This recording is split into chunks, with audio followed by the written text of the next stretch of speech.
Olá, turma. Vamos dar continuidade à nossa aula, nossa segunda aula, onde nós vamos estar falando sobre psicofarmacologia.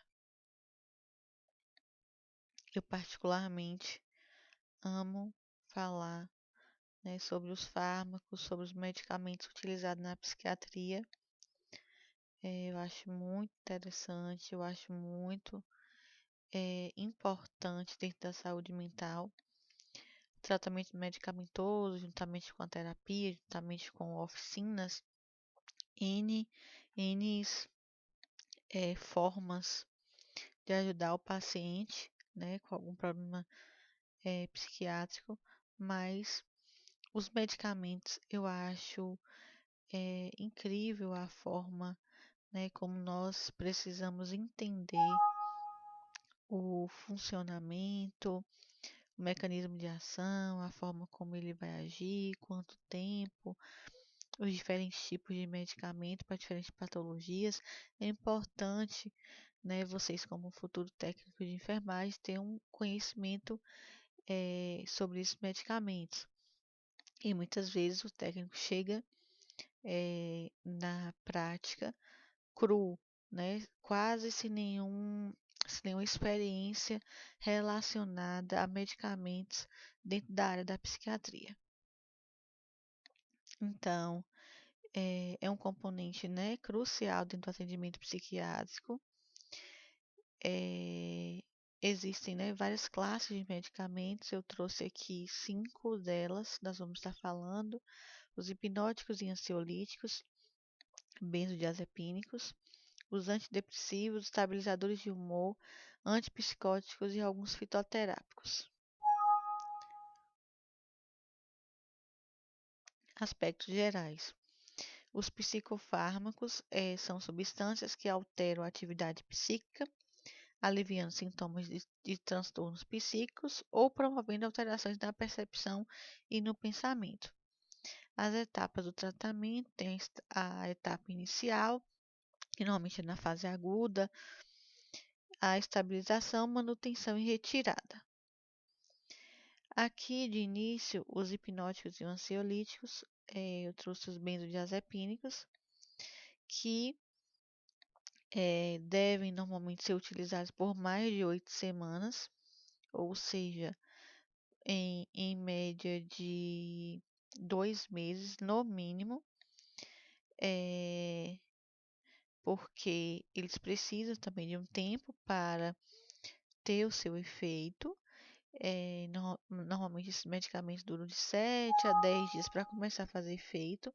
Depois ele tem um período, né, para estabilizar e depois eles precisam ser retirados aos poucos, né, para não dar abstinência. Os benzodiazepínicos, eles têm um efeito colateral a longo prazo de uso que pode interferir na memória e no aprendizado. Na aprendizagem, né, da pessoa que está fazendo uso desse medicamento. As indicações adjuvantes no tratamento, né, de transtornos ansiosos e depressivos, síndrome de abstinência ao álcool. A gente utiliza muito, como nós já vimos em uma aula anterior, para o tratamento de etilismo crônico, né? Anticonvulsivantes também e hipnóticos e relaxantes musculares. Como, né, anticonvulsivantes, hipnóticos e relaxantes musculares. Por exemplo, às vezes o paciente chega convulsionando e faz um diazepam. Aspectos gerais. Opa, desculpa, eu voltei aqui. São amplamente, né, utilizados, proporcionam alívio dos sintomas como ansiedade e insônia. É importante evitar o uso concomitante com álcool, pois pode potencializar o efeito depressor no sistema nervoso central. Deve-se proceder à retirada gradual para amenizar os sintomas de ansiedade, rebote, como no caso, né, a abstinência, e apresenta efeitos colaterais. Aqui são alguns benzodiazepínicos de longa duração, como, por exemplo, os mais comuns que eu acredito que todos vocês conhecem,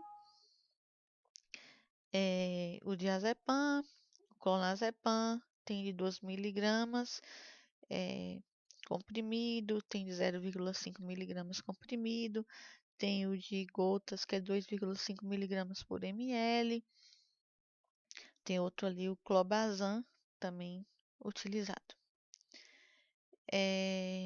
Os benzodiazepínicos de curta duração, os hipnóticos, tem o alprazolam, de 0,5, muito utilizado principalmente em crise de ansiedade, por exemplo, transtorno do pânico, uma pessoa que tem crise de ansiedade intensa e no momento ele coloca ali um alprazolam 0,5 debaixo da língua, porque tem uma absorção rápida. Tem o midazolam, o lorazepam, o flurazepam e o flunitrazepam. Zepam são alguns exemplos. Ansiolíticos não benzodiazepínicos, tem a buspirona, tem ali a zopiclona e o zopidem. O zopidem, ele é um indutor do sono. Muitos médicos estão retirando o clonazepam e colocando o zopidem, né? Ele é um indutor do sono, só que ele garante no máximo 4 horas de sono em média por noite. Então ele induz o sono, mas ele não garante a continuidade do sono por um longo período. Então, existem outros medicamentos, né, que têm surgido no mercado que estão garantindo um pouquinho mais de sustentação do sono. Hipnóticos e ansiolíticos, a gente ainda continua falando, né, dos benzodiazepínicos, os efeitos adversos, sonolência, cansaço, redução da atenção, diminuição da coordenação psicomotora, amnésia, anterógrada, interfere no trabalho como com máquinas ou direção de veículos, né, porque diminui a concentração, pode dar sonolência, e é contraindicado para a apneia do sono. Toxicidade e dependência, alta margem de segurança, exceto, né, associado ao uso do álcool, dependência após o uso prolongado e ou após doses superiores à terapêutica. E a questão dos sintomas da abstinência, né, que é preciso retirar aos poucos. Os antidepressivos, né, os principais aspectos, são indicados para quadros depressivos, transtornos ansiosos, incontinência urinária, dor crônica, por exemplo, tem alguns medicamentos que são usados para dor de cabeça, como a amitriptilina, às vezes é utilizado, né, para dor de cabeça. Tem também alguns medicamentos, né, antidepressivos usados para bulimia, transtorno de déficit de atenção e hiperatividade. Também exige restrição, né, com relação ao consumo do álcool e a mesma forma, evitar a retirada da droga, tem que ser retirada aos poucos. Alguns antidepressivos tricíclicos, que são chamados, efeitos clínicos após 2 a 3 semanas. Então, quando o paciente ele passa pelo acolhimento e eu vejo que aquele paciente precisa de medicamento e eu vou encaminhar para o psiquiatra, eu sempre falo, né, da paciência para esperar o efeito do medicamento, que pode demorar em média aí de no mínimo 10 dias para começar a fazer efeito, começar. Então, o paciente só vai ver uma melhora mesmo a partir de 2 a 3 semanas, na maioria dos antidepressivos e ansiolíticos. Então, precisa ter paciência e ter consciência de que não vai ser somente um comprimido que vai fazer ali o efeito e que todos os sintomas vão passar, tá? Então, um exemplo aqui é a amitriptilina, clomipramina, imipramina e nortriptilina. Nortriptilina mesmo tem ela de 50, tem de 25 miligramas também. A mirtazapina também é um antidepressivo tricíclico. os antidepressivos inibidores das monoaminoxidases, tem a tranilcipromina, ali é um exemplo, de 10 miligramas, que é um medicamento muito utilizado em depressões atípicas, porque também tem alguns efeitos colaterais mais intensos. Aqui são alguns inibidores seletivos da recaptação de serotonina. Tem a fluoxetina, muito conhecida, a paroxetina, a sertralina, o estalopram. Esses são medicamentos bem conhecidos, muito utilizados, principalmente para transtorno de ansiedade. Aqui outros antidepressivos, a nefazodona, a venlafaxina, tem 37,5, tem 75, tem 150. É um medicamento muito utilizado. A bupropiona é muito utilizado para ansiedade relacionada ao tratamento do tabagismo, nós já vimos. A bupropiona ela é muito usada, mas ela também é utilizada não só para tratamento contra o tabagismo, mas também para outros tipos de ansiedade. Inclusive, ele apresenta poucos efeitos colaterais com relação à diminuição do libido. Então, os psiquiatras eles passam muito para homens. A terapêutica antidepressiva, eficácia, né, de 70% de remissão completa, de 40% a 50% não atinge remissão no primeiro tratamento. As fases de tratamento, né, a fase aguda, de 6 a 12 semanas, até ter a regressão ali dos sintomas, continuação de 4 a 9 meses, manutenção maior que 1 ano, que para impedir recorrências, né, de crises depressivas. Então, o paciente ele tem que ter consciência de que ele vai precisar tomar o medicamento ali por um tempo, né, o tempo é determinado pelo médico, pelo psiquiatra, e no período correto, né, que o psiquiatra ou o médico clínico achar que deve, esse medicamento vai sendo retirado. Alguns estabilizadores de humor, um dos principais utilizados é o carbonato de lítio. Tem dois anticonvulsivantes que também são muito utilizados como estabilizador de humor, que é o Depaquine, o valproato de sódio, e a carbamazepina. Aqui, né, a foto do carbonato de lítio, que é um dos mais utilizados, principalmente para transtorno de humor. É muito utilizado, né, em emergências, principalmente utilizado em pacientes com transtorno de humor bipolar. É muito eficaz em 80% dos casos de mania aguda. Tem como efeito colateral tremor, problemas dermatológicos, ganho de peso. É um dos principais efeitos colaterais do carbonato de lítio. Por isso, normalmente os médicos eles iniciam com o valproato de sódio, a carbamazepina, depois vão para o lítio. Até porque o lítio também tem a questão da dose terapêutica, que é muito próxima da dose tóxica. Então, introduz o lítio, normalmente pede um exame para ver a dosagem do lítio no sangue, para ver se está dentro do que é considerado dose terapêutica.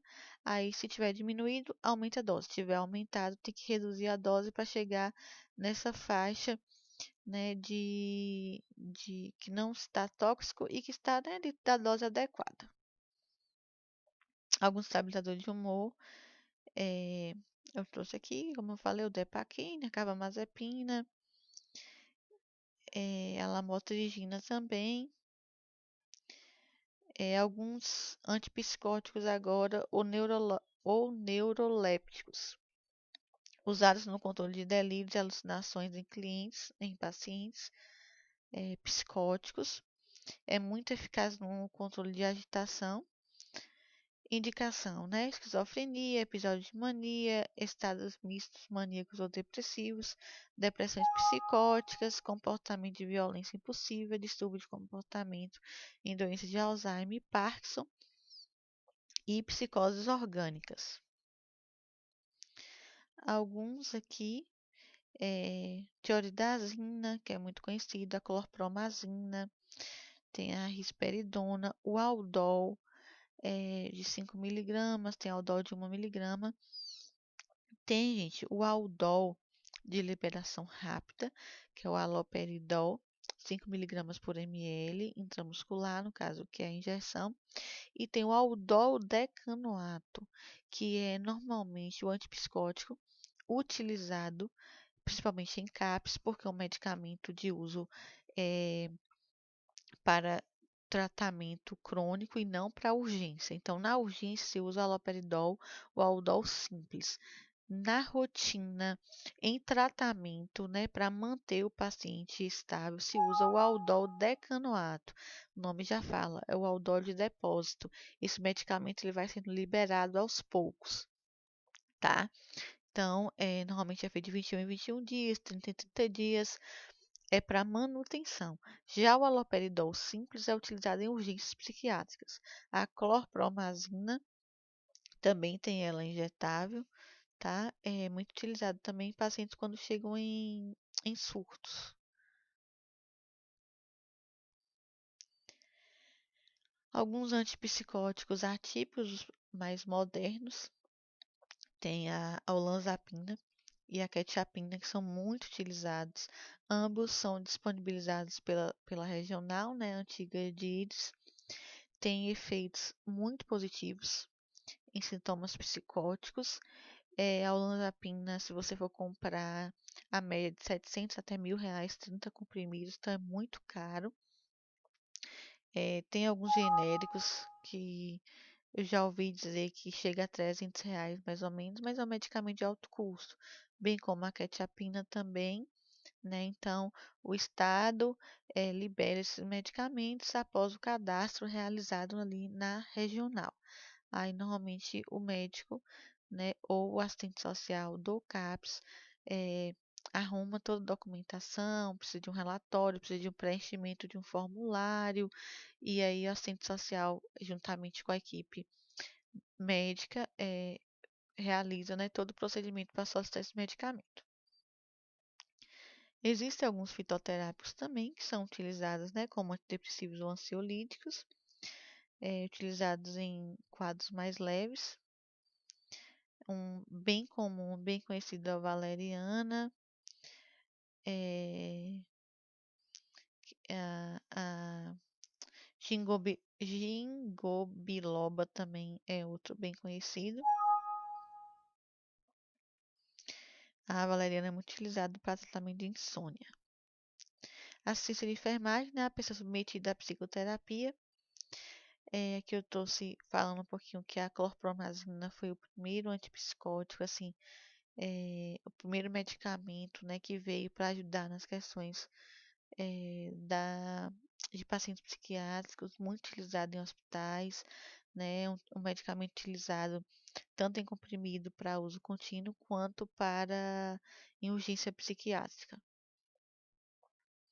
É importante a gente conhecer os resultados dos exames laboratoriais, se pode ter alguma alteração, orientar e preparar o paciente, né, e a família para o uso do medicamento, saber explicar, né, os horários que devem ser tomados aqueles medicamentos, se é de 12 horas, ou seja, manhã e noite, se é 3 vezes ao dia, de manhã, de tarde e de noite, se é só à noite, saber explicar, saber falar que pode ter alguns efeitos colaterais, né, determinados medicamentos, orientar que vai demorar um tempo para começar a fazer efeito, o paciente precisa ter paciência. É importante saber se o paciente está grávida, por exemplo, chega para você aplicar uma injeção, mas eu estou grávida, como assim não está grávida? Então, o médico precisa avaliar se vai continuar com medicação ou não, então precisa ter esse elo, né, esse vínculo entre o técnico de enfermagem, o enfermeiro e o médico.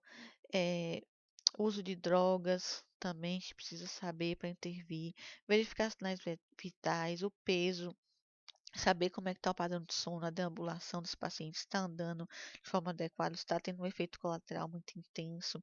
Se esse paciente teve impregnação, por exemplo, por conta do aldol, né? Então a gente precisa saber quais são os efeitos que esses medicamentos causam para poder intervir, né, caso aconteça alguma coisa que vai fugir, né, da normalidade. Então, controle da ingestão do medicamento, né, e também com relação ao medicamento, fazer uso de medicamento intramuscular, normalmente a gente registra e tem uma planilha para saber se está em atraso ou não. Permanecer no leito por 1 hora, no caso de psicoterápico endovenoso, né? Pedir para tem que aguardar ali para ver o efeito, se vai ter o efeito desejado. Valorizar as queixas do paciente, informar essa questão de não usar, né? eh, álcool, não beber mais, deixar de beber ou evitar, né, bebidas alcoólicas durante o tratamento. Estimular uma socialização, estimular o tratamento. Alguns efeitos colaterais comuns, né? Boca seca, visão turva, alterações cardiovasculares, diminuição do hábito intestinal, retenção urinária, disfunção sexual, hipotensão postural e tontura. Uma queixa muito comum é a boca seca. O amitriptilina mesmo, pacientes que normalmente tomam à noite, eles falam que eles podem, eles nem, principalmente no início, eles acordam com boca seca, como se estivesse com ressaca. Tem alguns, o clonazepam, às vezes também o paciente acorda meio tonto, com queixas de que está com a mente meio aérea. A fluoxetina, por exemplo, o paciente queixa de muita dor no estômago, por isso a gente orienta tomar com o estômago cheio. Alguns medicamentos podem causar tremores. Aqui eu trouxe o cartão de medicamento aqui do CAPS que eu trabalho, né? Onde a gente traz ali que a renovação de receita é feita a cada 2 meses. O paciente passa com o médico, né? E a gente faz uma receita para 2 meses. Se faltar, se acontecer alguma coisa nesse período, pode procurar também para marcar consulta. Aí traz a lista de alguns medicamentos utilizados, liberados pelo SUS, né? Aqui os dados do paciente. No outro lado, a data que foi liberado o medicamento, a quantidade e aqui, né? Os horários, ó, assinatura. Aqui as referências. Eu agradeço, né, a atenção de vocês mais uma vez. Me coloco à disposição, não só referente a essa aula, mas as outras aulas, ou qualquer outra dúvida referente à área de saúde mental, tá? Muito obrigada.